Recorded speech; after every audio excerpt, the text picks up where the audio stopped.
நெல்லை பாளையங்கோட்டை பகுதியைச் சேர்ந்தவர் 35 வயது ராஜ்குமார் குபேரா. இவர் ரியல் எஸ்டேட் தொழில் செய்து வருகிறார். அடிக்கடி ஆன்லைன் ட்ரேடிங் மூலமும் பணம் சம்பாதிக்கும் வேலையும் பார்த்து வருகிறார். இந்த நிலையில் கடந்த சில மாதங்களுக்கு முன்பாக இவரது அலைபேசியில் முகநூல் பக்கத்திற்கு ஆன்லைன் ட்ரேடிங் மூலம் அதிக லாபம் சம்பாதிக்கலாம் என்ற விளம்பரம் வந்துள்ளது. அதை பார்த்த ராஜ்குமார் அதில் உள்ள எண்களை தொடர்பு கொண்டு பேசியிருக்கிறார்.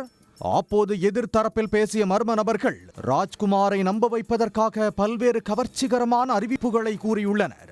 அவரும் அதை உண்மை என நம்பி மர்ம நபர்கள் கூறிய கணக்கில் ஆன்லைன் ட்ரேடிங் மூலமாக பல்வேறு தவணைகளில் 15,11,460 ரூபாய் பணத்தை செலுத்தியுள்ளார். இந்த பணத்தில் லாபம் 85,000 ராஜ்குமார் வங்கி கணக்கிற்கு வந்தது போல குறுஞ்செய்தி வந்துள்ளது. அதையும் உண்மை என நம்பிய ராஜ்குமார் பணத்தை எடுப்பதற்காக ஏடிஎம் சென்றிருக்கிறார்.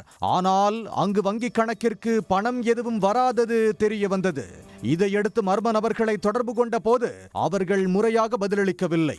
மீண்டும் தொடர்பு கொள்ள முயன்ற போது ராஜ்குமார் எண்ணை பிளாக் செய்துவிட்டு தலைமறைவாகிவிட்டனர். அப்போதுதான் அவர்கள் மோசடி கும்பல் என்பது ராஜ்குமாருக்கு தெரிய வந்துள்ளது. இதையடுத்து நெல்லை மாநகர சைபர் கிரைம் காவல் நிலையத்தில் புகார் அளித்துள்ளார். ராஜ்குமார் புகாரின் அடிப்படையில் காவல்துறையினர் வழக்கு பதிவு செய்து விசாரணை நடத்தி வருகின்றனர். உடனுக்குடன் செய்திகளை தெரிந்து கொள்ள சன் நியூஸ் பெல் ஐகானை கிளிக் பண்ணுங்க.